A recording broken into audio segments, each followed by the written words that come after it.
He awoke before daybreak. Aching with anticipation, he watched the burnished window panes grow lighter, changing shades of gray. Imperceptibly at first, then vividly, the windows blushed crimson until they glowed. Petey's memories of being outside were old and faded by time, no longer real. Now the slow arrival of morning taunted him. It would be hours before Cassie came. Second by second, Petey endured the long wait. Finally, he heard Cassie's voice. "Hey, Tiger, are you ready?" she called, crossing the ward. Petey grinned and nodded, then motioned towards Calvin. "We'll come back and get him. Goo, goo." As attendants jostled Petey down the long flight of concrete stairs, Cassie walked alongside, carrying her baby.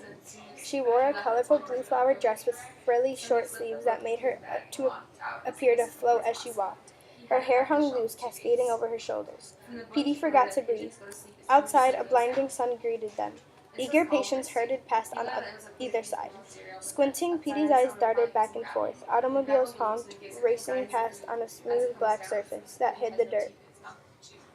The air, fresh and fragrant, coursed over Petey, tickling his body. Elated, Petey flailed his arms.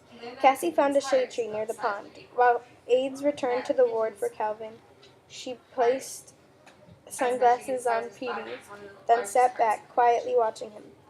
"What?" Petey asked. "I'm looking at you. You're so very handsome." Peter's eyes grew stern. "Ooh, ooh," he grunted. Cassie took his hand. "Petey, you are unlike any patient I have ever known. If I close my eyes, I can hear you speaking clearly. I can actually see you standing tall, without a bent neck, twisted legs, and a wheelchair. Even with my eyes open, you are a tall, handsome man, and as handsome as I have ever seen."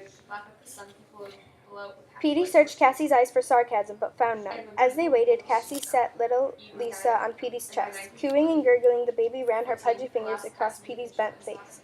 Petey cooed back with a high-pitched squeak. Lisa reached out, and her tiny fingers grasped his ear. Smiling, Petey stared in wonder at Lisa's delicate, small, and perfect features.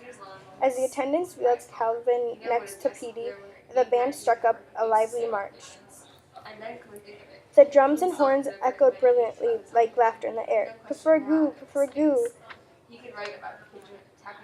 Petey exclaimed. "It sure is," Cassie grinned, taking Lisa back into her arms.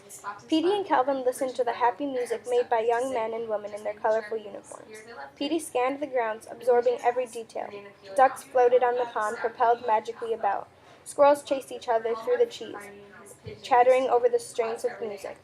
Rows of wooden benches lined the lawn, holding several hundred patients, most on good behavior. At one point, a loud roar drowned out the music. Petey traced the sound to a large machine actually flying through the air. The world was all magic, and he was alive. For 2 glorious hours the band played. Cassie rested her hand on Petey's, bringing envious glances from Calvin. Because of the touch, Petey remembered precious little of the band's performance. By the time they returned inside, Calvin was laughing and making clown faces. His good spirits did not go unnoticed. The next day, Cassie came up to Petey. "Petey, yesterday Calvin laughed for the first time. Did you see him?" Petey smiled and grunted. "I've been thinking, what Calvin needs in life is purpose. All people need purpose. Would you let Calvin be responsible for taking care of you?" The thought made Petey nervous. Cassie saw his concern. "It would make him feel needed. It's the best thing you could ever do for him." Reluctantly, Petey agreed. The next day it became Calvin's responsibility to get Petey around the ward and to let the attendants know when he needed changing. Helping to feed Petey was also part of Calvin's chores. Carefully, he leaned over from his own wheelchair at mealtime and spoon-fed his reclined friend. Calvin discovered it was great fun seeing Petey could keep up with the spoon. Cassie reminded him to slow down, but one day, while she was preoccupied at the other end of the table, Calvin shoveled large spoonfuls of mashed potatoes into Petey's gaping mouth. When Petey could not keep up, potatoes started piling up on his face. Laughing, Calvin reached over with a spoon, stealing food from the other patient's plate, unable to shake the globs of potato off his face.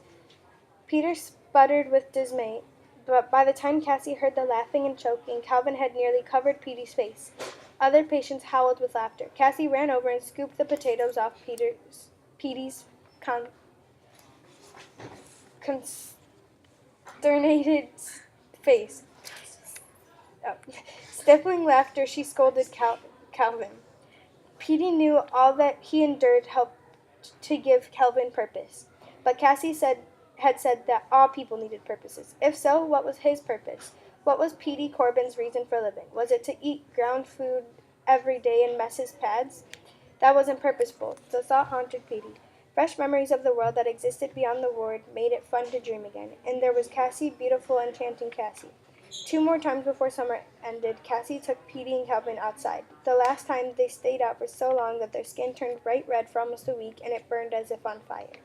Cassie fussed over them, blaming herself. She rubbed ointment on their faces and arms with strong, gentle hands. Petey would have gladly been burned again if it meant getting to go outside and once more having Cassie run her hands across his arms and face. Many evenings Cassie visited the ward and shared letters from her husband. One night in mid-October she stopped by dressed in a long yellow cotton dress that made her seem more like an angel than an employee on an insane ward. Ow. Hello, Petey. How are you? Prefer goo. Petey sensed something different about this visit. Before we visit, do you need changing? Cassie asked. Ooh, he lied. The nurses and attendants could clean him later, not Cassie, his friend, who stood beside him smiling with dimpled cheeks. Again the feeling came back to him. Something was different about this visit. Why am I visiting you? 'Cause you're such a handsome cuss, that's why. Gooba. Petey used the term as good-natured version of, oh, go on. Cassie's smile brought a warm rush over his body that spread into his frozen limbs. No, really, Petey, you are handsome. Have you ever looked in a mirror? Ooh, well, hold your jolly horses. I'll be right back. Cassie disappeared briefly to the nurse's station. Petey's gaze escorted her. She returned with a small square mirror which she held up in front of him.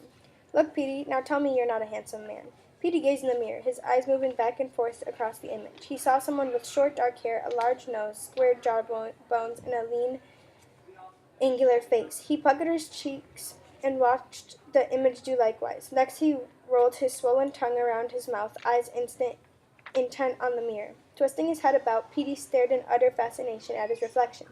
See, I told you, Cassie teased. Gooba. Petey felt she was stalling, so he caught her eyes once more. What? Cassie set the mirror down slowly on Petey's nightstand and looked down, not answering for a moment. Petey, I got a letter from Alex. He's coming home. Goo. Yeah, it's good, but it means I'm leaving here. Cassie's words hung menacingly in the air. It wasn't possible. Cassie leaving? Why? Petey, Alex is flying into New York, and I'm leaving tomorrow to meet him. Kabak, Petey pleaded. As Cassie looked down, she was crying.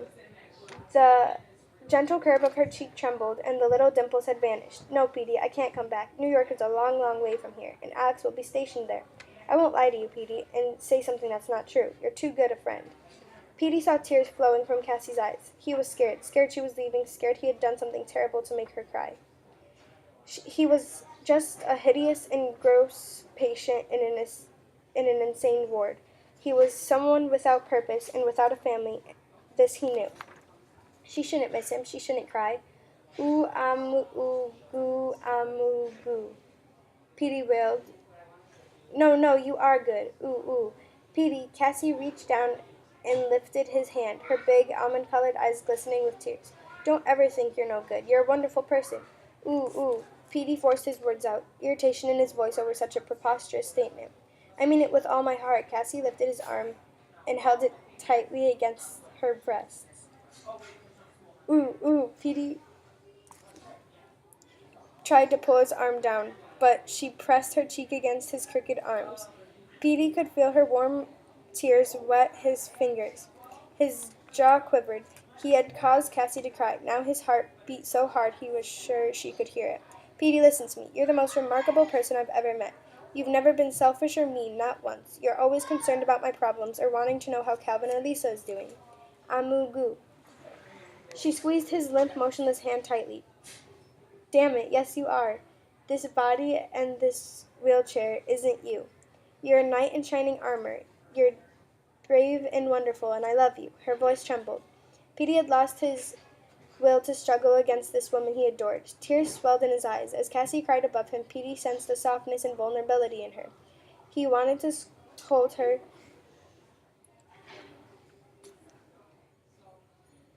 to protect and comfort her in his arms.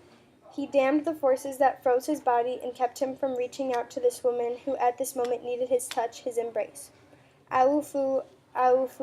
Petey cried, tears dripping from the sides of his eyes. They gazed at each other with tear-streaked faces.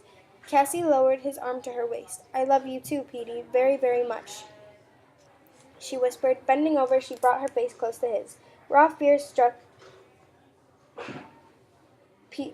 at Petey.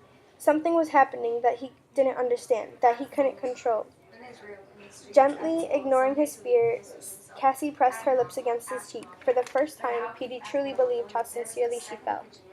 The realization tore at his heart. As she pulled away, Petey panicked. It could not end like this. It could never be right unless he had done the same. Puckering his lips in a circle, he grunted. Cassie understood his gender. Once more she lowered her head. This time she pressed her soft cheek gently against his distorted lips. For a long, precious moment she allowed Petey to complete their contract of emotion. Then Cassie stood and slipped a fine long chain around his neck. On it hung the golden half of a broken heart. The other half she wore around her own neck. Petey, on the front of these little pieces of heart, it says, May the Lord watch between me and thy while we are absent from one another. On the back it says, We shall remember. That means if ever you're lonely, just remember me, and I'll be thinking of you. And if I'm ever lonely, I'll remember you and know you're thinking of me. We can't be sad, though. Many people live their whole lives not knowing love. You and I have been lucky. Petey choked back mighty sobs. Aye. Goodbye, Petey. Goodbye, Cassie. Goodbye. Cassie blurred as she walked away. She was his family, his love, a shimmering angel walking out of his life and taking heaven with her.